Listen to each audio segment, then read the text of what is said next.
नमस्कार, आप देख रहे हैं खबर समय पॉलिटिकल हलचल के साथ। एक बार फिर हम आपके साथ जुड़े हैं। मेरे साथ है पॉलिटिकल एडिटर सोनी शर्मा।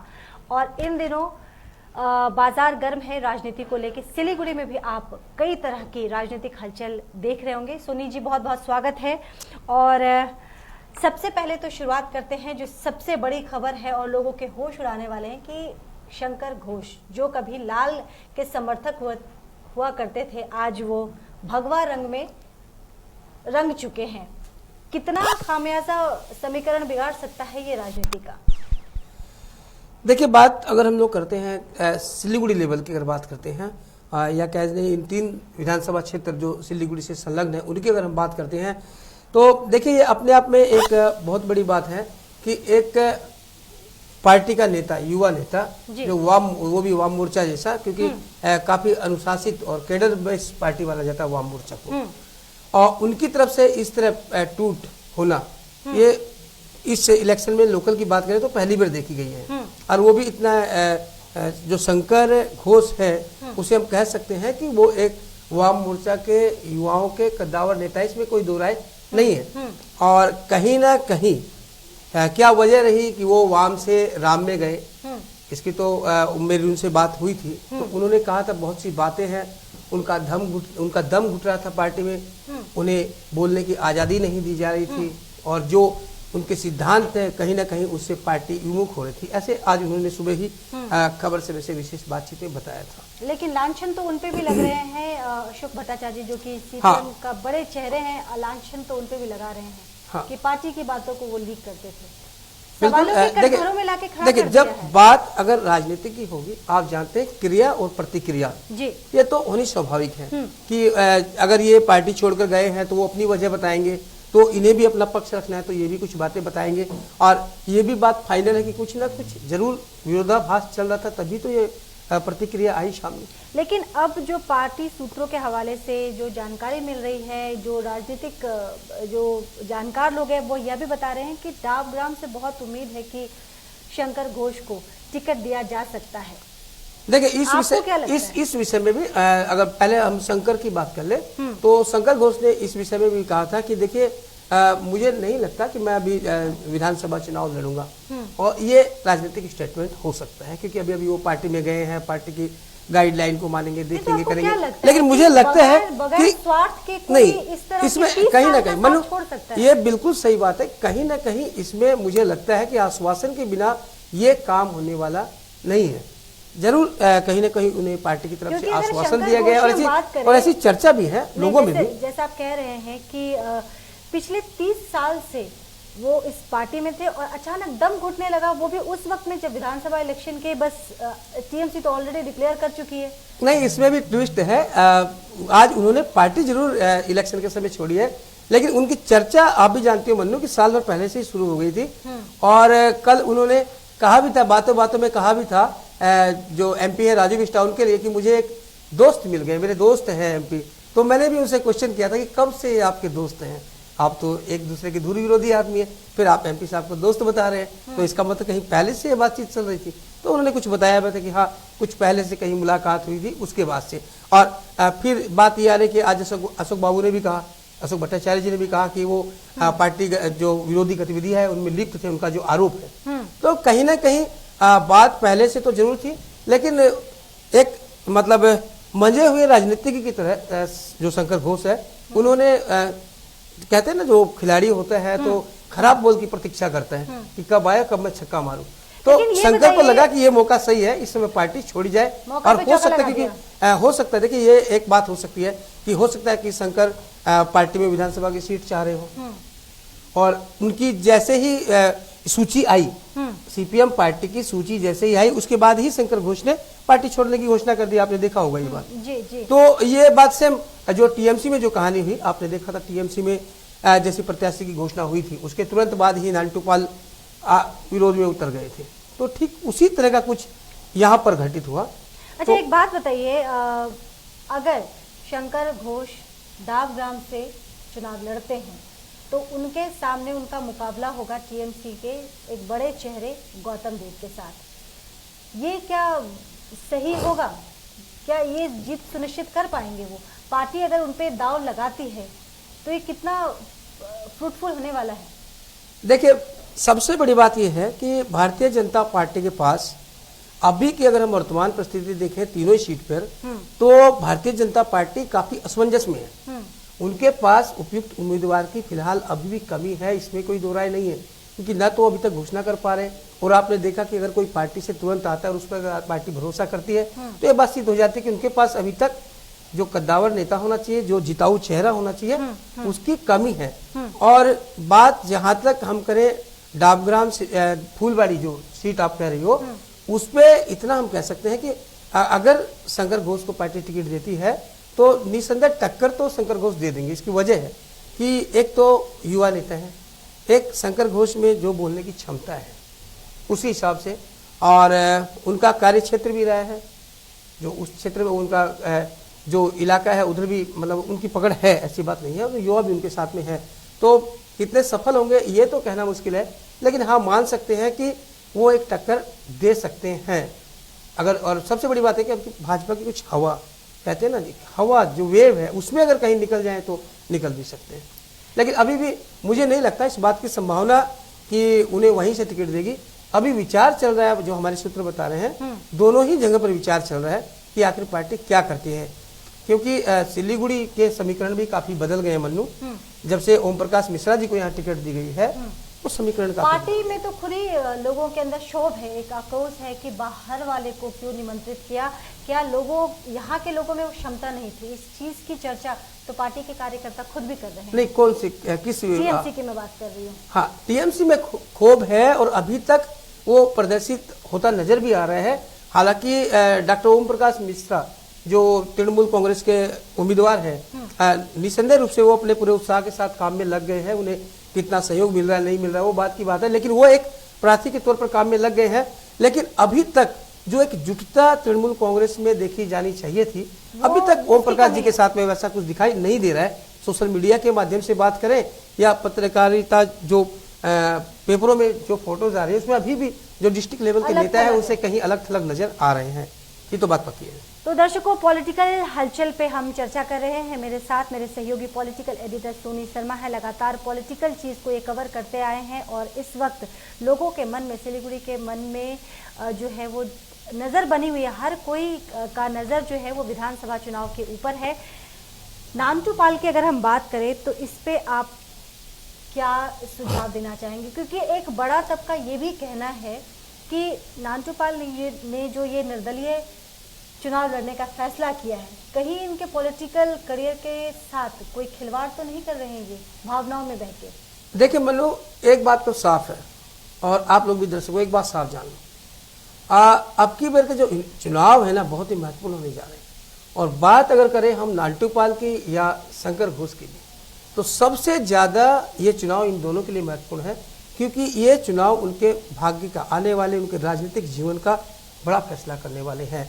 इस चुनाव में अगर उन्हें सफलता मिलती है तो ये काफी आगे भी बढ़ जाएंगे, और अगर कहीं रुकावट आ गई तो जो इनके आगे की राह है वो काफी मुश्किल होगी। और जहां तक बात करें नानटू पाल की, तो नानटू पाल जिस स्टैंड पे खड़े हैं, हालांकि अभी तक जो गतिविधियां हैं उनसे इसमें विश्वास कर पाना मुश्किल लग रहा है कि नानटू दा जो है वो स्टैंड पर रहेंगे, क्या वाकई चुनाव लड़ेंगे, इसकी भी संभावना भी उतनी तगड़ी नहीं लग रही। पोस्टर्स तो लगने शुरू हो गए हैं नानटू दा के। अगर पोस्टर लग रहा है और वो अगर लड़ते हैं तो वाकई देखिए हार जीत तो जनता जनार्दन के हाथ में होती है, हम कुछ भी नहीं कह सकते, जनता किसी अपना चुने। लेकिन ये वाकई है कि जो टीएमसी पहले से ही एक खतरे की लाइन में चल रही थी बाहरी उम्मीदवार का ठप्पा लगने के बाद, और इस कदम से और कहीं ना कहीं उसको नुकसान होने की संभावना हो जाएगी टीएमसी की मैं बात। तो क्या वोट बटेंगे? बिल्कुल, इसमें कोई दो राय नहीं है, वोट तो बटनी है। काफी समय से वो पार्टी से जुड़े रहे हैं। नानटू पाल एक पुराने नेता है सिलीगुड़ी के, और वो भी 4 दशकों से रह चुके हैं, कई पदों पर रह चुके हैं। अभी भी वो एसजेडीए के वाइस चेयरमैन थे, तो और अभी भी 2 वार्ड उनके अंडर में आते हैं जो सिलीगुड़ी के हृदय स्थल में है। तो निसंदेह वोट तो कटेंगे। लेकिन सिलीगुड़ी के लेके उनकी जो मंशा है वो काफी साफ है, और उन्होंने यह भी बताया, जब मेरी उनसे व्यक्तिगत तौर पे बात हुई थी तो उन्होंने कहा कि उनका प्लान जो है वो एकदम बहुत खूबसूरत प्लान बनाया उन्होंने सिलीगुड़ी के शहर को लेके, चाहे वो कंजेशन से मुक्ति हो, या खूबसूरती का मामला हो, ट्रैफिक को लेके हो, पार्किंग। मन्नू मैं एक बात रोकना चाहता हूं और दर्शकों से भी एक बात कहना चाहता हूं। जब ये चुनाव आए हैं तभी नानटूदा को सिलीगुड़ी का विकास दिख रहा है, सिलीगुड़ी का फ्यूचर दिख रहा है। शंकर दा है वो भाजपा में आए तो उन्हें सपनों की सिलीगुड़ी दिखाई दे रही है। तो ये दोनों ही जब सत्ता में, तृणमूल कांग्रेस राज्य में सत्ता में आप महत्वपूर्ण पद पे बैठे हुए एसजेडीए के, तब आपको सिलीगुड़ी की ये परिकल्पना नहीं आई। आप जैसे ही आज चुनाव लड़ने की सोचते तो आप नई परिकल्पना दिखाते हो। जैसे शंकर दा भी पार्टी में थे, उनका वाम मोर्चा काफी साल से यहाँ पर राज कर रहा था, आज भी नगर निगम में वो है, तो उन्होंने तब सपने में शक्ति सिलीगुड़ी का निर्माण क्यों नहीं सोचा? मैंने ये क्वेश्चन किया, दोनों से मैंने ये क्वेश्चन किया कि आज क्यों आपने ये सपने दिखा रहे हैं? जब आप सत्ता में थे, इतने दिनों से जनता के जनप्रतिनिधि थे, तब आपने क्या किया? ये भी तो बताना चाहिए। लेकिन ये बताइए सोनी कि सभी की नजरें जो हैं वो बीजेपी पे टिकी हुई हैं। टीएमसी ने सबसे पहले घोषणा कर दी, सीपीआईएम ने भी कर दी, और अलायंस है कांग्रेस के साथ इनका। लेकिन अभी भी असमंजस जो है वो भाजपा को लेके, क्या इसका खामियाजा उठाना पड़ सकता है? मन्नू, असमंजस भाजपा को लेकर भी है और कांग्रेस की सूची में भी लेट हो रही है। अभी तक शंकर दा के नाम से भी, जो हमारे यहाँ के एक नेता जाने माने नेता है, चर्चा में रहते हैं जी, हाँ, कांग्रेस के तो जाने माने एकमात्र नेता, हाँ, उनकी भी अभी तक कोई खबर नहीं है, उनको भी घोषित नहीं किया गया है। और बात करते हैं सूची की, सूची में जितनी लेट होगी खामियाजा भुगतना पड़ेगा। आप देख रहे हैं तृणमूल कांग्रेस की तरफ से प्रचार शुरू हो चुका है और वाम मोर्चा की तरफ से वाल लेखन और पोस्टरिंग का काम हो चुका है 20% तक। आपसे पता घोषणा के पहले शुरू हो गया था। तो इसमें अगर आप पिछड़ जाएंगे तो आपके पास आने वाले दिनों में बहुत कम बचेंगे जिसमें आप प्रचार करेंगे, ना पोस्टरिंग करेंगे, ना कैंडिडेट को ले जाएंगे, ना दिखाएंगे। या फिर अगर हो सकता है कि आप कैंडिडेट देते हैं, उसके कारण अगर स्पार्क कैंसर होता है, पार्टी में टूट होती है, तो उसको संभालेंगे। तो ये एक बहुत बड़ी विकट समस्या हो सकती है भारतीय जनता पार्टी के लिए। जितनी जल्दी मेरे विचार से अगर वो घोषित करे तो उतना ही अच्छा हो पाएगा। दर्शकों, अपने दर्शकों के भारी मांग पे हमने ये कार्यक्रम शुरुआत की है, जिसपे हम पॉलिटिकल हलचल, दिन भर के पॉलिटिकल हलचल पे आपके साथ जुड़ेंगे और हमारी कोशिश है कि प्रत्येक दिन हम अपने दर्शकों के साथ जुड़े और वो खबरें जो आप तक पहुंचने से छूट गई हैं, वंचित रह गई, उन तमाम खबरों को बहुत कम समय में, संक्षेप में, लेकिन बहुत ही फुल इंफॉर्मेशन के साथ आप तक पहुंचाने की हमारी कोशिश है। एक महत्वपूर्ण और बात है, आज एक बहुत बड़ा तो नहीं कहेंगे पश्चिम बंगाल के लिहाज से, आज एक बड़ा उलटफेर हुआ। जी, मैं वही आपसे पूछने वाली थी। जसवंत सिन्हा जो कि भारतीय जनता पार्टी के कभी बड़े चेहरे माने जाते थे, फाइनेंस मिनिस्टर भी अटल बिहारी वाजपेयी के समय में, वाजपेयी जी के जमाने में वो फाइनेंस मिनिस्टर थे, लेकिन आज भारतीय जनता पार्टी का चेहरा जो है टीएमसी का चेहरा बन चुका है। क्या इससे भी कहीं भाजपा को नुकसान पहुंच सकता है? क्योंकि सभी पार्टियां जो हैं वो धीरे धीरे करके अपने पत्ते खोल रहे हैं, लेकिन ना तो मुख्यमंत्री के दावेदार का नाम सामने रखा गया है भारतीय जनता पार्टी के द्वारा, और ना ही उन्होंने इस नॉर्थ बंगाल का जो क्षेत्र है यहाँ पे उन्होंने अपने कैंडिडेट की घोषणा की। मनु, एक खेल बड़ा चल रहा है आपके राज्य में, खेला हो गए और ये खेला होबे का ही एक अंश आप मान सकती हैं कि तेरी टोपी मेरे सर, मेरी टोपी तेरे सर, इधर से उधर आ रहे, उधर से इधर जा रहे। लोग सोच रहे मैं इसको मात दूं, वो उसको मात दे, वो उसको पकड़ के ला रहा है, ये इसको पकड़ के ला रहा है। ऐसी रस्साकसी पूरे स्टेट में चल रही है लगभग एक साल से, और उसी का एक हिस्सा है ये जसवंत सिन्हा जी।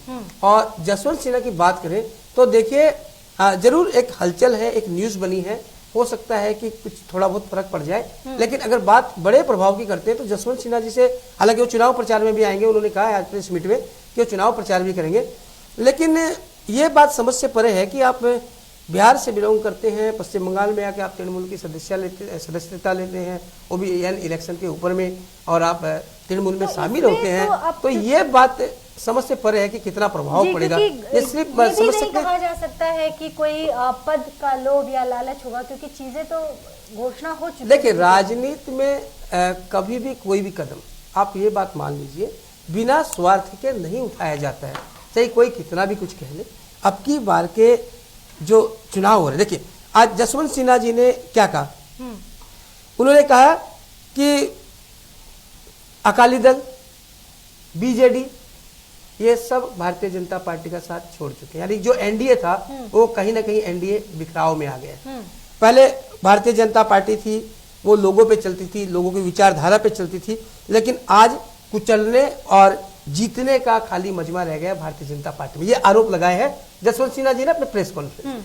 तो उनका इशारा किस तरफ आप देख सकते हैं कि वो, लेकिन आज तो राकेश टिकैत भी पहुंच गए हैं अपनी दल के साथ, और उनका भी यही है कि भाजपा के अगेंस्ट ही वो प्रचार प्रसार करेंगे। लेकिन ये तो देखिए मनोज जी साफ है कि गुप्त एजेंडा है, कोई माने से नहीं माने, लेकिन ये तो बात स्वीकार करनी पड़ेगी, भाजपा एक तरफ लड़ेगी और पूरा विपक्ष चाहे प्रत्यक्ष या अप्रत्यक्ष रूप से एक होकर ही लड़ेगा। और कहीं ना कहीं एक संदेश देने की कोशिश करेंगे कि भारतीय जनता पार्टी को छोड़ के किसी को भी जिता दो, ये विपक्ष का संदेश हो सकता है। और कहीं ना कहीं ये एक चल भी रहा है, आने वाले समय में आप देख पाओगी, और जैसे जैसे नाम की घोषणा होगी उसमें भी आपको पता चल जाएगा। एक आखिरी सवाल के साथ आज के कार्यक्रम का समापन करूंगी मैं। ये बताइए कि दीदी तो व्हीलचेयर में ही प्रचार करने की बात कह रही है, तो ये लोगों का एक सेंटिमेंट को वो कैटर करेंगी क्या?